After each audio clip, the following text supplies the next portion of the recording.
ओम सूर्याय नमः। जय श्री कृष्णा, राधे राधे।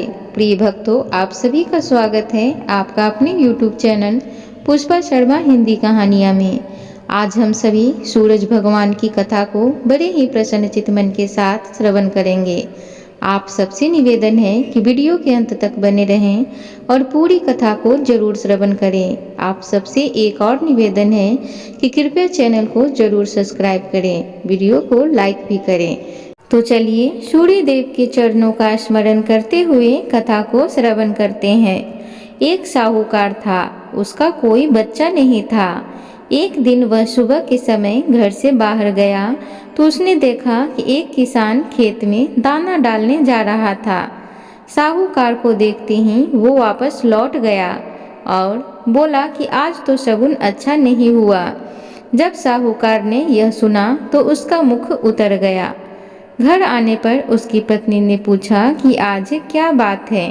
साहूकार ने सारी बात बताई तो पत्नी बोली, आज चिड़िया आई तो वो भी बोली बच्चे नहीं हैं तो दाना कहाँ से मिलेगा, कहकर उड़ गई।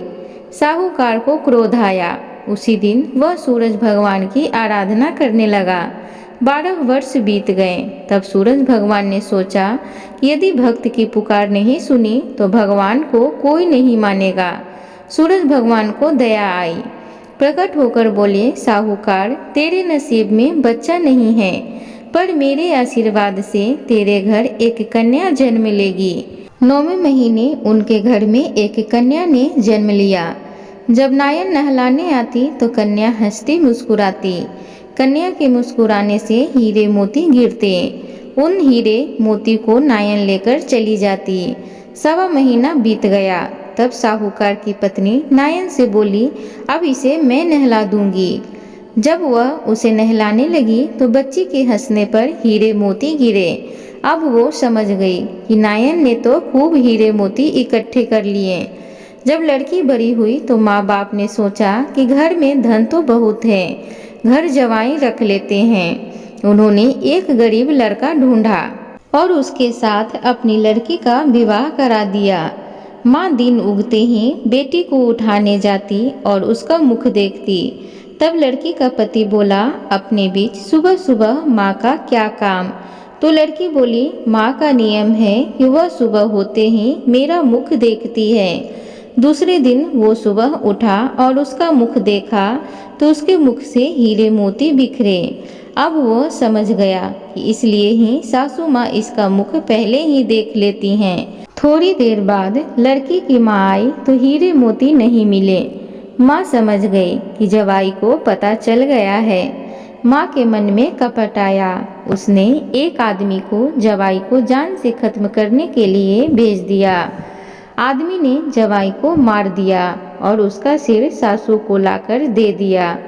सूरज भगवान ने देखा कि हमारी दी हुई कन्या का पति मार दिया गया है। सूरज भगवान मनुष्य रूप में भिक्षा मांगने आए और उस कन्या के पति का सिर साथ ले आए।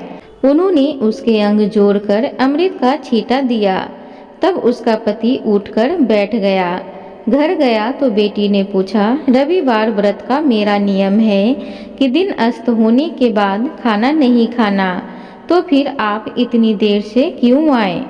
वो बोला कि मुझे मारने के लिए तेरी माँ ने आदमी भेजा था और सारी कहानी बता दी। तब बेटी बोली कि हम यहाँ नहीं रहेंगे। जो माँ मेरा सुहाग छीन ले वो किस काम की है। बेटी अपने पति के साथ अलग घर में रहने लगी। उसके घर में सुख समृद्धि हो गई और उसकी माँ के घर में धीरे धीरे दरिद्रता आ गई। जैसे सूरज भगवान बेटी पर प्रसन्न हुए वैसे सब पर प्रसन्न रहना। बोलिए सूर्य देव की जय। प्रिय भक्तों, एक अन्य कथा के अनुसार सूर्य और चंद्रमा इस पृथ्वी के सबसे साक्षात देवता हैं, जो हमें प्रत्यक्ष उनके सर्वोच्च दिव्य स्वरूप में दिखाई देते हैं। वेदों में सूर्य को जगत की आत्मा कहा गया है। समस्त चराचर जगत की आत्मा सूरज ही है। सूर्य से ही इस पृथ्वी पर जीवन है। वैदिक काल से ही भारत में सूर्य उपासना का प्रचलन चला आ रहा है।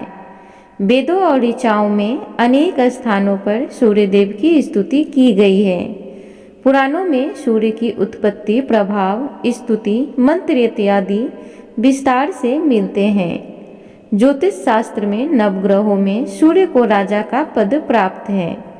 मार्कंडेय पुराण के अनुसार पहले यह संपूर्ण जगत प्रकाश रहित था। उस समय कमल योनि ब्रह्मा जी प्रकट हुए। उनके मुख से प्रथम शब्द ओम निकला, जो सूर्य का तेज रूपी सूक्ष्म रूप था। तत्पश्चात ब्रह्मा जी के 4 मुखों से 4 वेद प्रकट हुए, जो ओम के तेज में एकाकार हो गए। यह वैदिक तेज ही आदित्य है, जो विश्व का अविनाशी कारण है। ये वेद स्वरूप सूर्य ही सृष्टि की उत्पत्ति, पालन व संहार के कारण है। ब्रह्मा जी की प्रार्थना पर सूर्य ने अपने महातेज को समेटकर स्वल्प तेज को ही धारण किया। सृष्टि रचना के समय ब्रह्मा जी के पुत्र मरीचि हुए, जिनके पुत्र ऋषि कश्यप का विवाह अदिति से हुआ। अदिति ने घोर तप द्वारा भगवान सूर्य को प्रसन्न किया, जिन्होंने उसकी इच्छा पूर्ति के लिए सुषुम्ना नाम की किरण से उसके गर्भ में प्रवेश किया। गर्भ अवस्था में भी अदिति चंद्रयान जैसे कठिन व्रतों का पालन करती थी। ऋषि राज कश्यप ने क्रोधित होकर अदिति से कहा, तुम इस तरह उपवास रखकर गर्भस्थ शिशु को क्यों मारना चाहती हो? यह सुनकर देवी अदिति ने गर्भ के बालक को उदर से बाहर कर दिया, जो अपने अत्यंत दिव्य तेज से प्रज्वलित हो रहा था। भगवान सूर्य शिशु रूप में उस गर्भ से प्रकट हुए। अदिति को मारीचम अंडम कहा जाने के कारण यह बालक मार्तंड नाम से प्रसिद्ध हुआ। ब्रह्म पुराण में अदिति के गर्भ से जन्मे सूर्य के अंश को विवस्वान कहा गया है।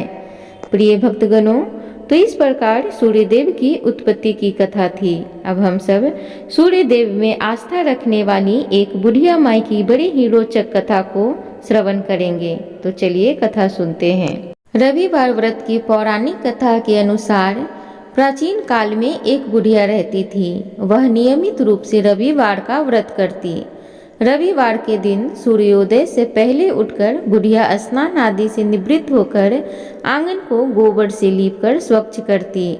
उसके बाद सूर्य भगवान की पूजा करते हुए रविवार व्रत कथा सुनकर सूर्य भगवान का भोग लगाकर दिन में एक समय भोजन करती। सूर्य भगवान की अनुकंपा से बुढ़िया को किसी प्रकार की चिंता एवं कष्ट नहीं था। धीरे धीरे उसका घर धन्य धान्य से भर रहा था। उस बुढ़िया को सुखी होते देखकर उसकी पड़ोसन उससे जलने लगी। बुढ़िया ने कोई गाय नहीं पाल रखी थी, अतः वह अपनी पड़ोसन के आंगन में बंधी गाय का गोबर लाती थी। पड़ोसन ने कुछ सोचकर अपनी गाय को घर के भीतर बांध दिया। रविवार को गोबर न मिलने से बुढ़िया अपना आंगन नहीं लीप सकी। आंगन न लीप पाने के कारण उस बुढ़िया ने सूर्य भगवान को भोग नहीं लगाया और उस दिन स्वयं भी भोजन नहीं किया। सूर्य अस्त होने पर बुढ़िया भूखी प्यासी सो गई। प्रातःकाल सूर्योदय से पूर्व उस बुढ़िया की आंख खुली तो वह अपने घर के आंगन में सुंदर गाय और बछड़े को देखकर हैरान हो गई। गाय को आंगन में बांधकर उसने जल्दी से उसे चारा लाकर खिलाया। पड़ोसन ने उस बुढ़िया के आंगन में बंधी सुंदर गाय और बछड़े को देखा तो वह उससे और अधिक जलने लगी। तभी गाय ने सोने का गोबर किया। गोबर को देखते ही पड़ोसन की आंखें फटी की फटी रह गई। पड़ोसन ने उस बुढ़िया को आसपास न पाकर तुरंत उस गोबर को उठाया और अपने घर को लेकर चली गई तथा अपनी गाय का गोबर वहां रखाई। सोने के गोबर से पड़ोसन कुछ ही दिनों में धनवान हो गई। गाय प्रतिदिन सूर्योदय से पूर्व सोने का गोबर किया करती थी और बुढ़िया के उठने से पहले पड़ोसन उस गोबर को उठाकर ले जाती थी। बहुत दिनों तक बुढ़िया को सोने के गोबर के बारे में कुछ पता ही नहीं चला। बुढ़िया पहले की तरह हर रविवार को सूर्य देव का व्रत करती रही और बड़े ही प्रसन्न मन के साथ कथा को सुनती रही। लेकिन सूर्य भगवान को जब पड़ोसन की चालाकी का पता चला तो उन्होंने तेज आंधी चलाई। आंधी का प्रकोप देखकर बुढ़िया ने गाय को घर के भीतर बांध दिया। सुबह उठकर बुढ़िया ने सोने का गोबर देखा उसे आश्चर्य हुआ। उस दिन के बाद बुढ़िया गाय को घर के भीतर बांधने लगी। सोने के गोबर से बुढ़िया कुछ ही दिनों में बहुत अधिक धनी हो गई। उस बुढ़िया के धनी होने से पड़ोसन बुरी तरह जल भूनकर राख हो गई और उसने अपने पति को समझा बुझाकर उसे नगर के राजा के पास भेज दिया। सुंदर गाय को देखकर राजा बहुत खुश हुआ। सुबह जब राजा ने सोने का गोबर देखा तो उसके आश्चर्य का ठिकाना न रहा। उधर सूर्य भगवान को भूखी प्यासी बुढ़िया को इस तरह प्रार्थना करते देख उस पर बहुत करुणा आई।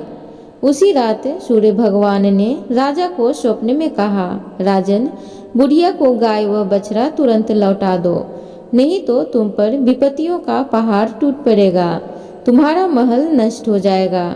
सूर्य भगवान के स्वप्न से बुरी तरह भयभीत राजा ने प्रातः उठते ही गाय और बछड़ा बुढ़िया को लौटा दिया। राजा ने बहुत सा धन देकर बुढ़िया से अपनी गलती के लिए क्षमा मांगी। राजा ने पड़ोसन और उसके पति को उनकी इस दुष्टता के लिए दंड दिया। फिर राजा ने पूरे राज्य में घोषणा कराई कि सभी स्त्री पुरुष रविवार का व्रत किया करेंगे। रविवार का व्रत करने से सभी लोगों के घर धन धान से भर गए। राज्य में चारों ओर खुशहाली छा गई। स्त्री पुरुष सुखी जीवन यापन करने लगे तथा सभी लोगों के शारीरिक कष्ट भी दूर हो गए। एक बार बोलिए सूर्य देव की जय। प्रिय श्रोतागण, तो अब हम सब सूर्य देव की एक और पौराणिक कथा को श्रवण करेंगे। तो चलिए सुनते हैं। सूर्य भगवान प्रतिदिन नगरी में पधारते हैं और सभी जीवों का पालन करते हैं। राणा दे सूर्य नारायण से पूछती हैं कि सुबह सवेरे आप धरती लोक पर चले जाते हैं और शाम होते ही सूर्य लोक पधारते हो, पूरे दिन आप धरती लोक में क्या करते हो? सूर्य नारायण कहते हैं कि मैं सबका पालन पोषण करने जाता हूँ, कीड़ी चींटी को कन्न देता हूँ और हाथी को मन देता हूँ। राणा दे बोलती हैं कि क्या सबको खाने को देते हो? कोई तो बच ही जाता होगा। सूर्य नारायण फरमाते हैं कि कोई नहीं बचता। राणा दे वापिस बोलती हैं, किसी को बाकी नहीं रखते हो? सूर्य नारायण बोलते हैं कि किसी को भी भूखा नहीं रखता हूँ। भूखा उठता है पर कोई भूखा सोता नहीं है। अगले दिन राणा दे नहाकर अपने कक्ष में पधारती हैं और एक चींटी को डिब्बा में बंद कर देती हैं। राणा दे प्रतिदिन नहाकर भगवान की पूजा किया करती थीं और स्वयं के भी कुमकुम चावल लगाती थीं। उस दिन भी उसने कुमकुम चावल की बिंदी लगाई होती है। जब राणा दे डिब्बी बंद कर रही होती हैं तब उनकी कुमकुम की बिंदी में जो चावल लगे हुए थे उनमें से कुछ चावल के दाने उस डिब्बी में गिर गए और स्नान किए हुए हाथ मुंह पे से जल की कुछ बूंदें उस डिब्बी में गिर जाती हैं। राणा दे को पता नहीं चला कि डिब्बी में चावल और पानी भी चला गया है और राणा दे डिब्बी बंद कर देती हैं। राणा दे सोचती हैं कि आज सूर्य नारायण को बताऊंगी कि देखो ये चींटी तो भूखी बैठी है। जब शाम को सूर्य नारायण पधारते हैं तो राणा दे बोलती हैं कि सूर्य नारायण, आप तो कह रहे थे कि आप किसी को भूखा नहीं रहने देते। सूर्य नारायण बोलते हैं कि हाँ, मैं सही बोलता हूँ, मैं किसी को भूखा नहीं रहने देता। तो राणा दे बोलती हैं कि देखो ये चींटी जो डिब्बी में बंद है वो तो सुबह से भूखी है। यह सुनकर सूर्य भगवान राणा दे को कहते हैं कि आप डिब्बी तो खोलो। राणा दे जैसे ही डिब्बी खोलती हैं तो क्या देखती हैं कि चींटी के मुंह में चावल के कण हैं और डिब्बी में पानी की बूंदें भी पड़ी हुई है। राणा दे को अपनी आंखों पे विश्वास नहीं होता है। वो सोचते हैं कि हम तो यही सोच रहे थे कि चींटी भूखी होगी, डिब्बी बंद कर रही थी तब तो इसमें कुछ भी नहीं था। राणा दे हार मान लेती हैं और सूर्य नारायण भगवान से कहती हैं कि मैं मान गई कि सभी को पूर्ति आप ही कर सकती हो। एक बार सब मिलकर बोलिए सूर्य नारायण भगवान की जय। प्रिय भक्तगणों, तो उम्मीद करूंगी आज की कथा आप सबको अच्छी लगी हो। तो कृपया चैनल को लाइक, शेयर, सब्सक्राइब जरूर करें। कमेंट बॉक्स में ओम सूर्याय नमः जरूर लिखें। धन्यवाद।